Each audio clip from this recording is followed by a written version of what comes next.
Sintonize-se para uma experiência enriquecedora com as palavras de Krishnamurti. Essa palestra é uma porta aberta para uma compreensão mais profunda e uma mente mais expansiva. Inscreva-se no canal e ative o sininho para receber novos vídeos.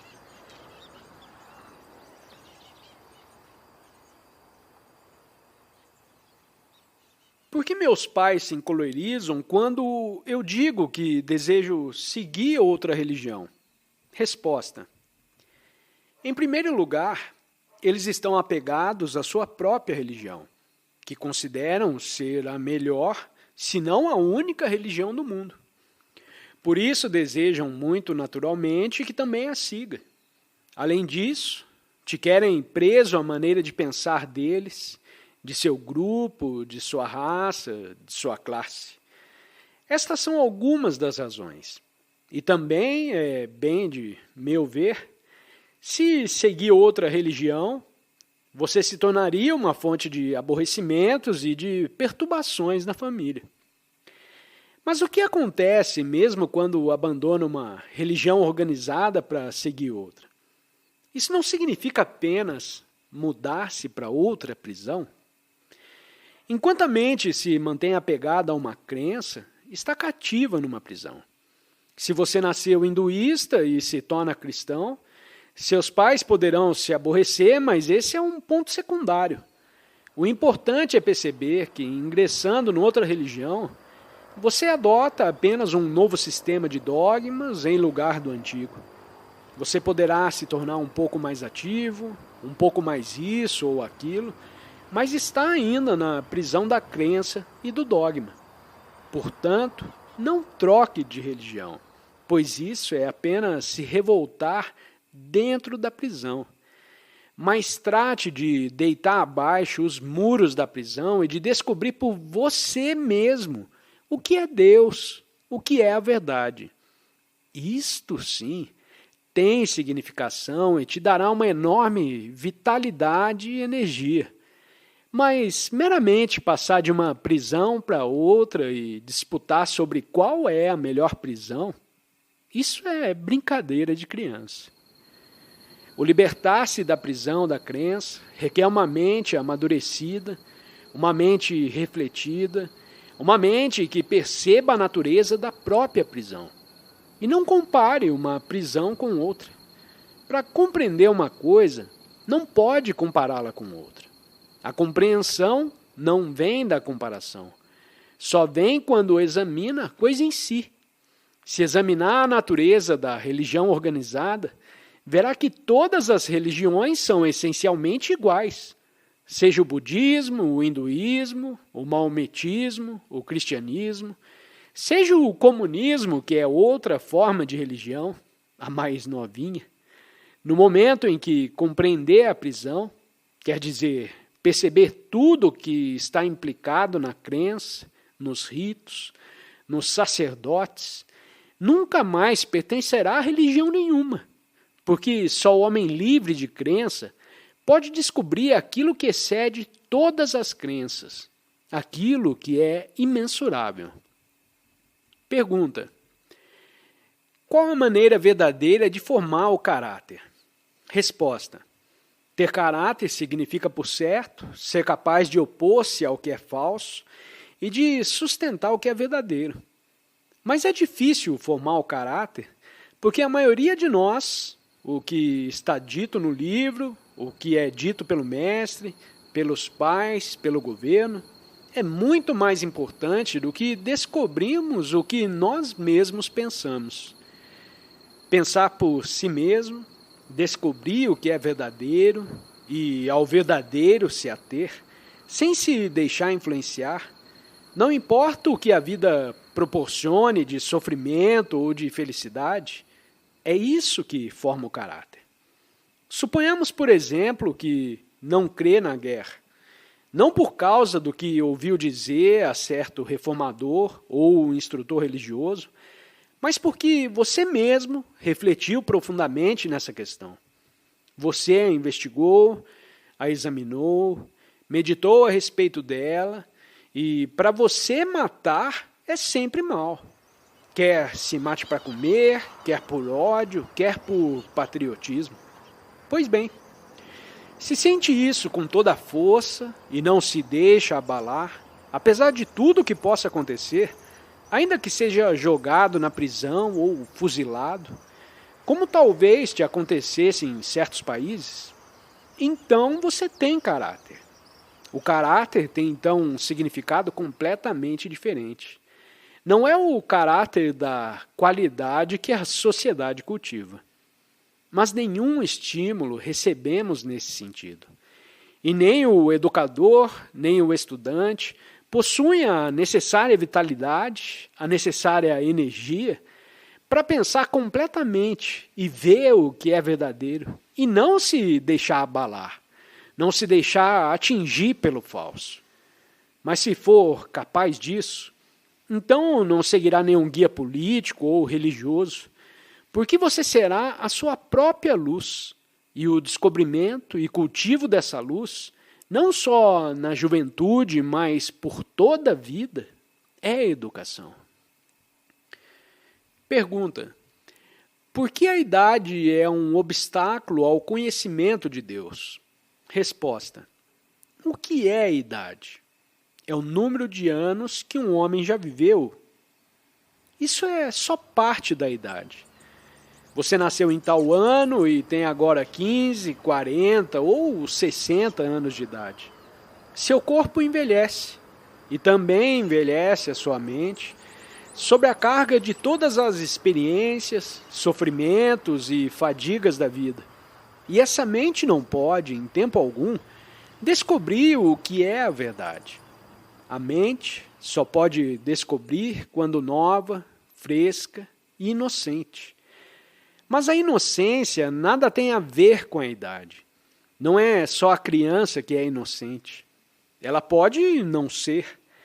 Porém, inocente é a mente capaz de experimentar sem acumular o resíduo da experiência.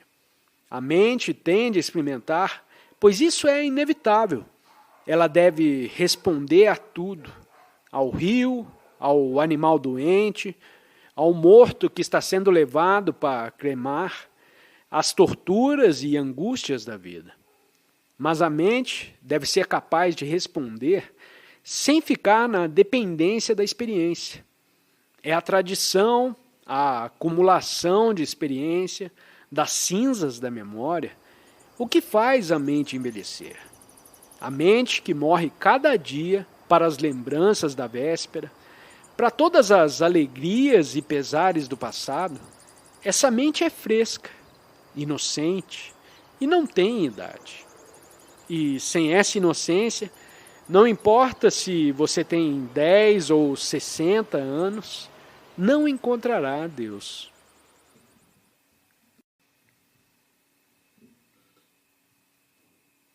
Um dos numerosos problemas que se apresentam a todos nós, principalmente aos que agora estão sendo educados e em breve sairão a enfrentar o mundo, é a questão da reforma.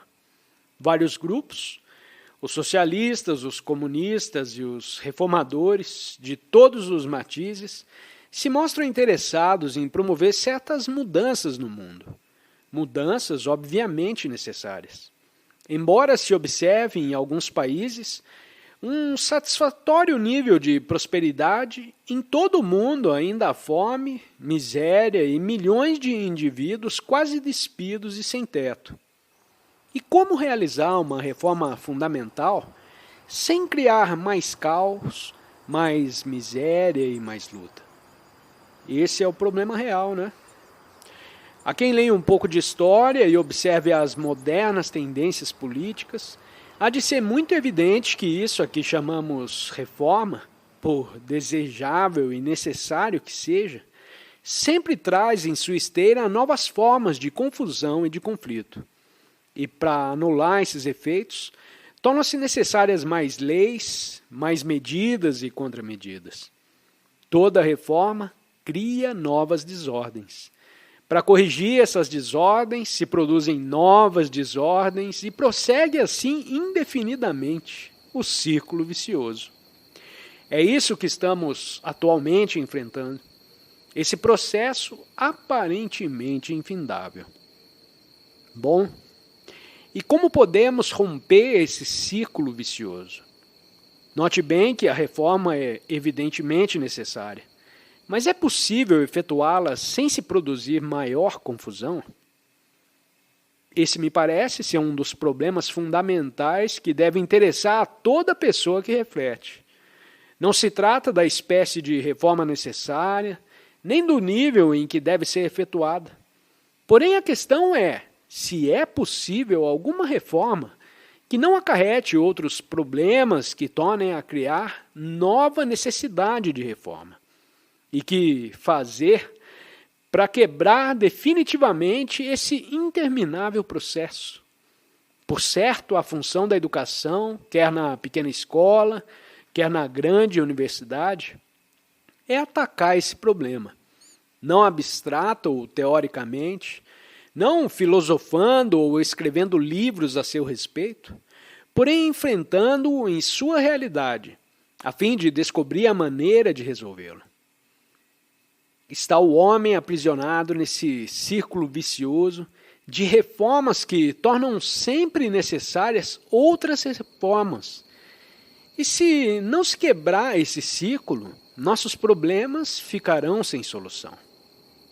Pois bem, que espécie de educação, que qualidade de pensar se torna necessária para se quebrar o círculo vicioso? Qual a ação que porá termo aos crescentes problemas que rodeiam todas as nossas atividades? Existe algum movimento de pensamento, numa certa direção, que possa libertar o homem dessa maneira de viver, cuja reforma torna sempre necessária uma nova reforma?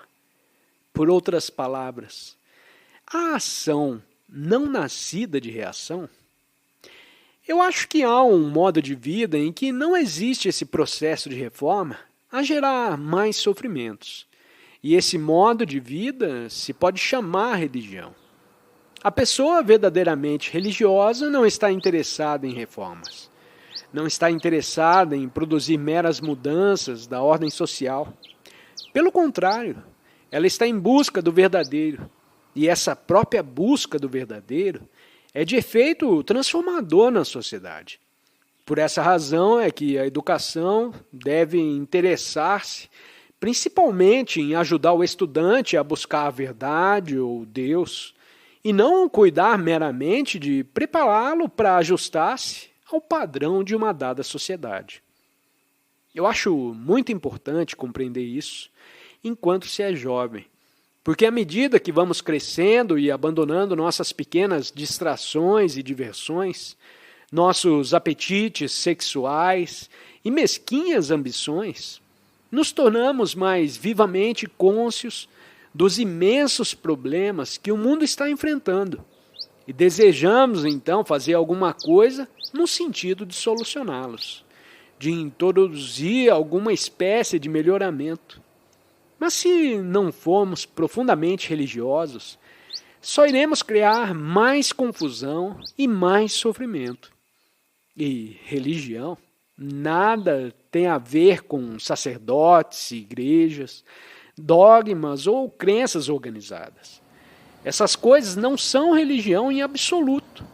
São meras conveniências sociais, visantes a nos manter num dado padrão de pensamento e de ação. São meios de nos explorar a credulidade, as esperanças e o medo. Religião é busca da verdade, busca de Deus. Busca que requer extraordinária energia, alta inteligência e pensar penetrante. É nessa própria busca do imensurável que está a correta ação social, e não na chamada reforma de uma dada sociedade. Para se descobrir o que é verdadeiro, se necessita de muito amor e de uma lúcida percepção da relação do homem com todas as coisas. O que significa que não estamos, então, interessados em nosso próprio progresso e nossas próprias realizações. A busca da verdade é a verdadeira religião. E o homem que está buscando a verdade é o único homem religioso. Esse homem, porque ama, está fora da sociedade. E sua ação sobre a sociedade é, portanto, inteiramente diversa da ação do homem que está dentro da sociedade e só está interessado em reformá-la. O reformador jamais criará uma nova cultura. O que se faz necessário é a busca pelo homem verdadeiramente religioso, porque essa própria busca produz sua cultura própria, e ela é nossa única esperança. Compreenda que a busca da verdade dá à mente força explosiva para criar, e esta é que é a verdadeira revolução. Porquanto nessa busca, a mente não está contaminada pelos decretos e sanções da sociedade. Livre que está de tudo isso, o homem religioso é capaz de descobrir o verdadeiro. E o descobrimento do verdadeiro, de momento a momento, é que cria uma nova cultura. Por isso é que tanto importa que receba a educação correta.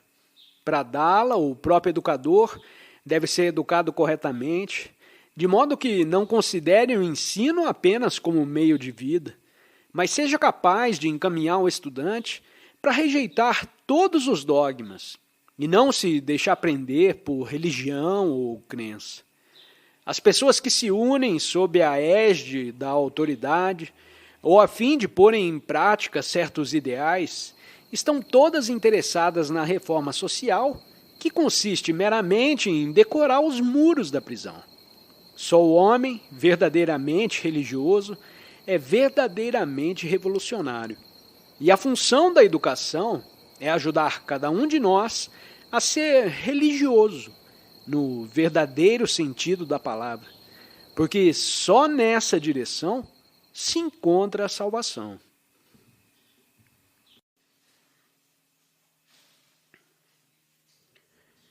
Desejo me dedicar à assistência social, mas não sei como começar.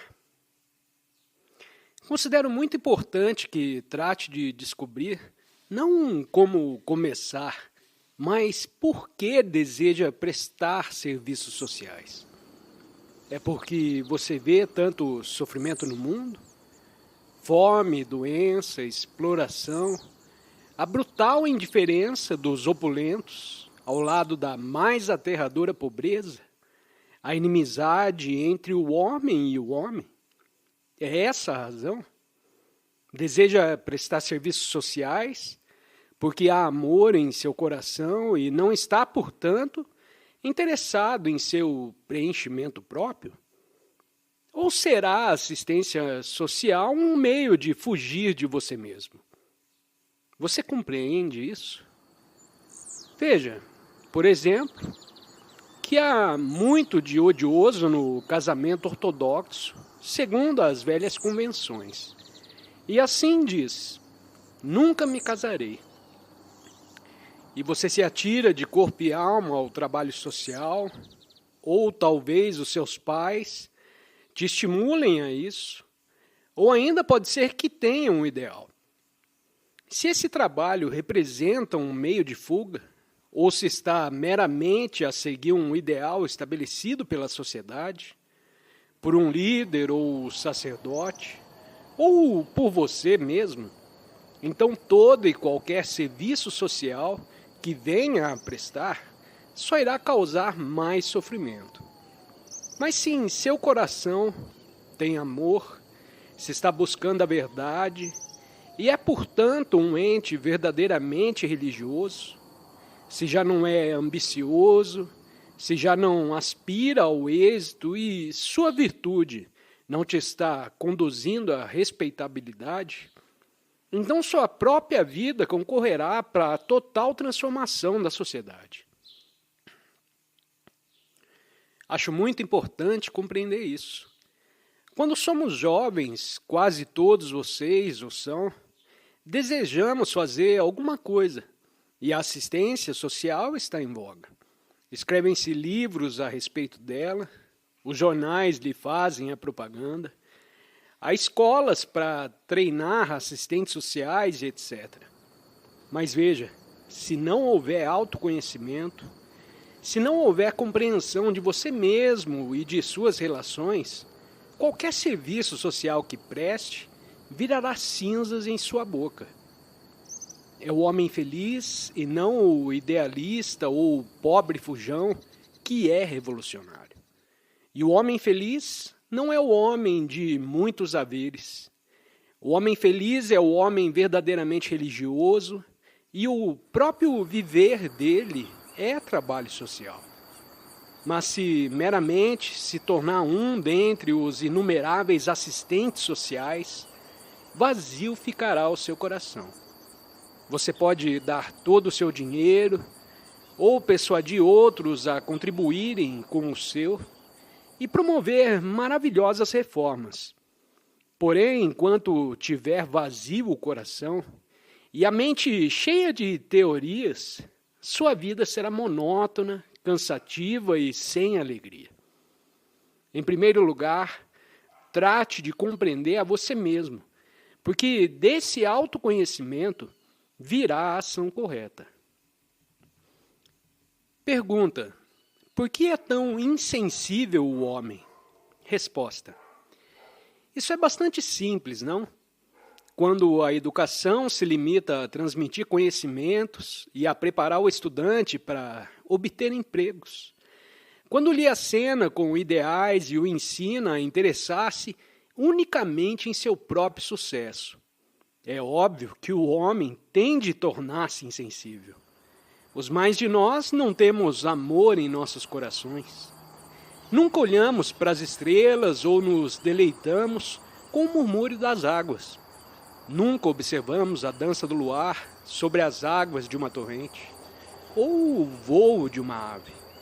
Nenhuma canção temos em nosso coração. Estamos sempre preocupados e sempre ocupados.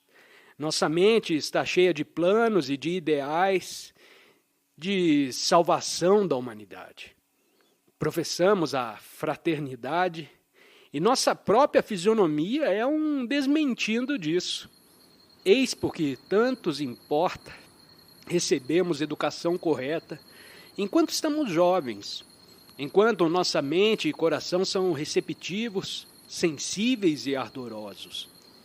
Mas esse ardor, essa energia, essa compreensão explosiva são destruídos quando temos medo. E, em geral, tememos. Tememos nossos pais, tememos nossos mestres, o sacerdote, o governo, o patrão.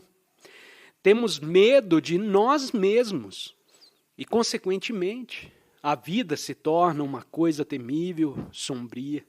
E por isso o homem se torna insensível. Pergunta: pode uma pessoa abster-se de fazer o que lhe satisfaz e, ao mesmo tempo, encontrar o caminho da liberdade? Resposta: uma das coisas mais difíceis é saber o que queremos fazer, não só enquanto estamos jovens, mas durante toda a vida. E a menos que você mesmo descubra o que deseja realmente fazer com todo o seu ser, acabará fazendo algo de nenhum interesse vital para você. E sua vida será então lastimável.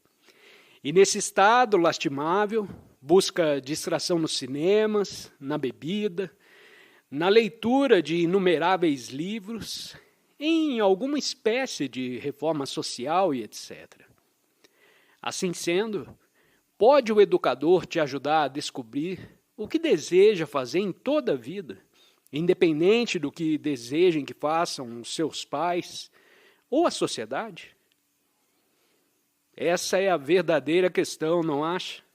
Porque se puder descobrir o que gosta de fazer com todo o seu ser, será então um homem livre. Terá então capacidade, confiança e iniciativa.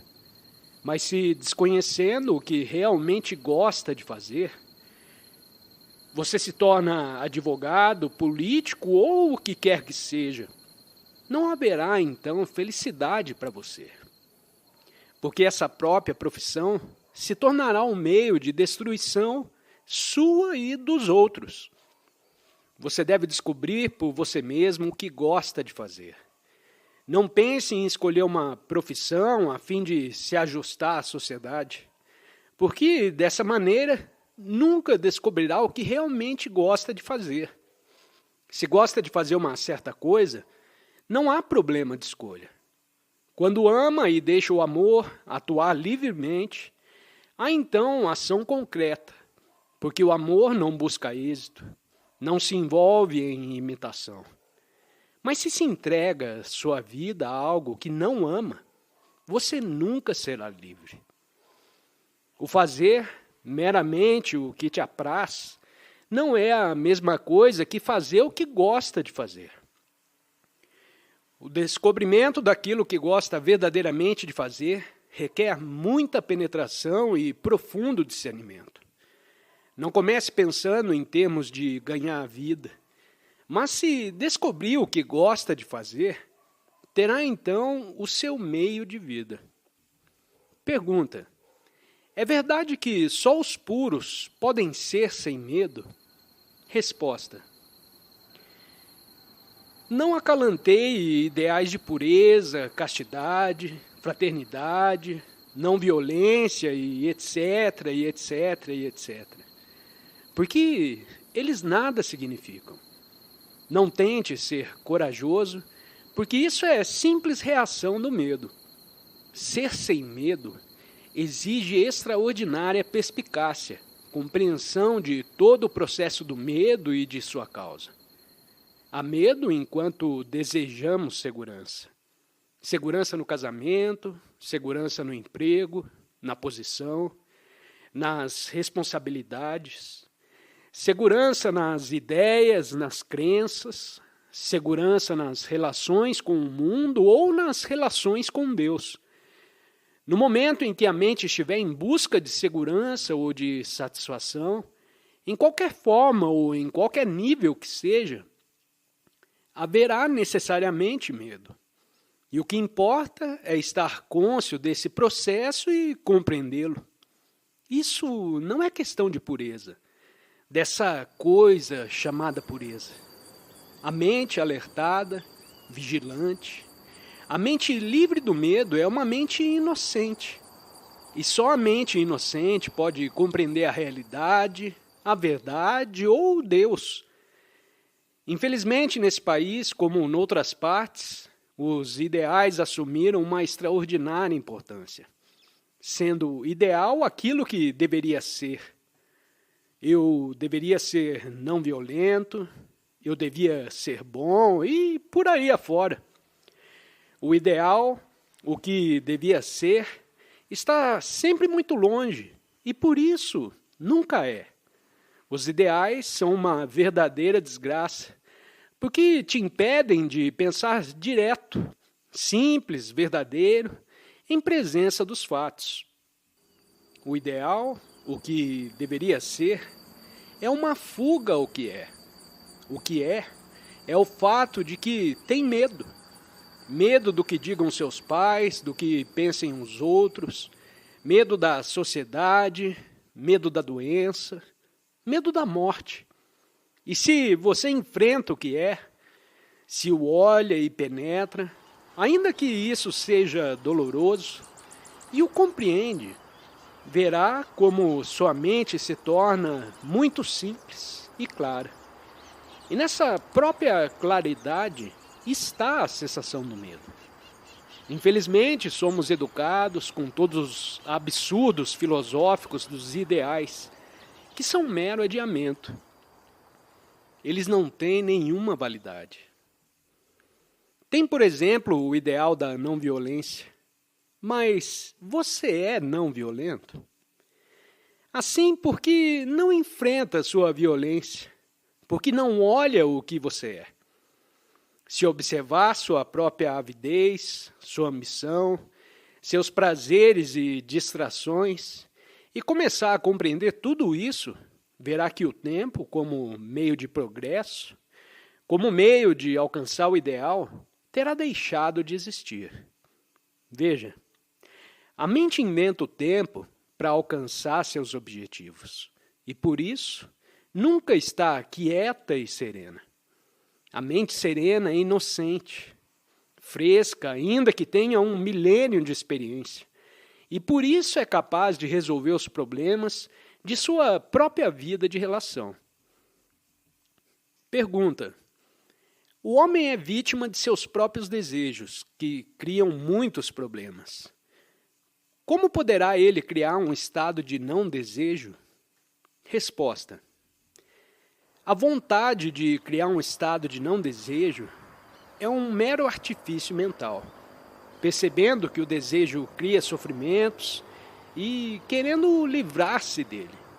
Projeta à mente o ideal de não desejo e em seguida pergunta: como alcançarei esse ideal? E o que acontece então?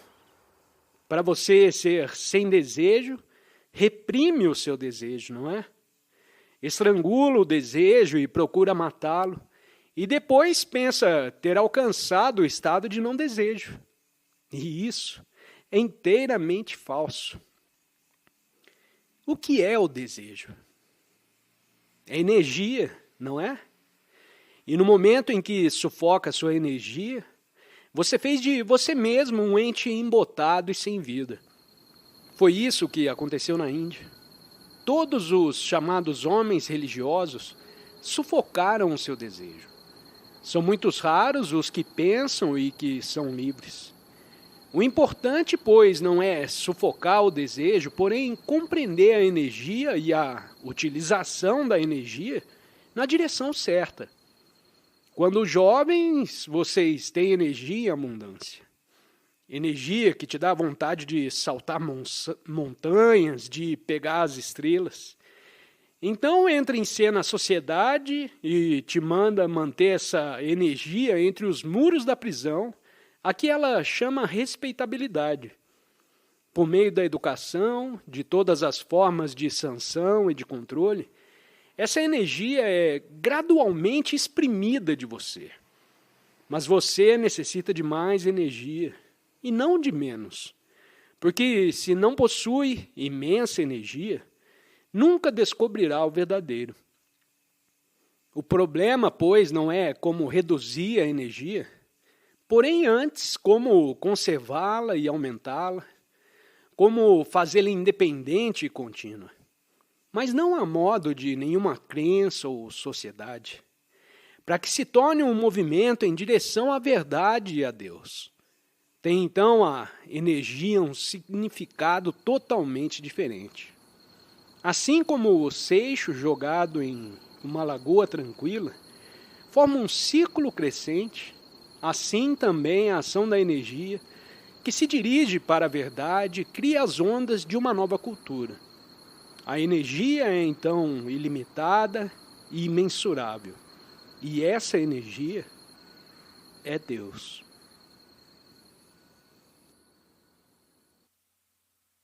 Agradecemos por se conectar conosco nessa experiência enriquecedora com Krishnamurti. Para aprofundar seu entendimento, confira os 2 vídeos recomendados na tela. Desafie-se a explorar mais. Compartilhe suas perspectivas nos comentários e não se esqueça de se inscrever para continuar essa jornada conosco.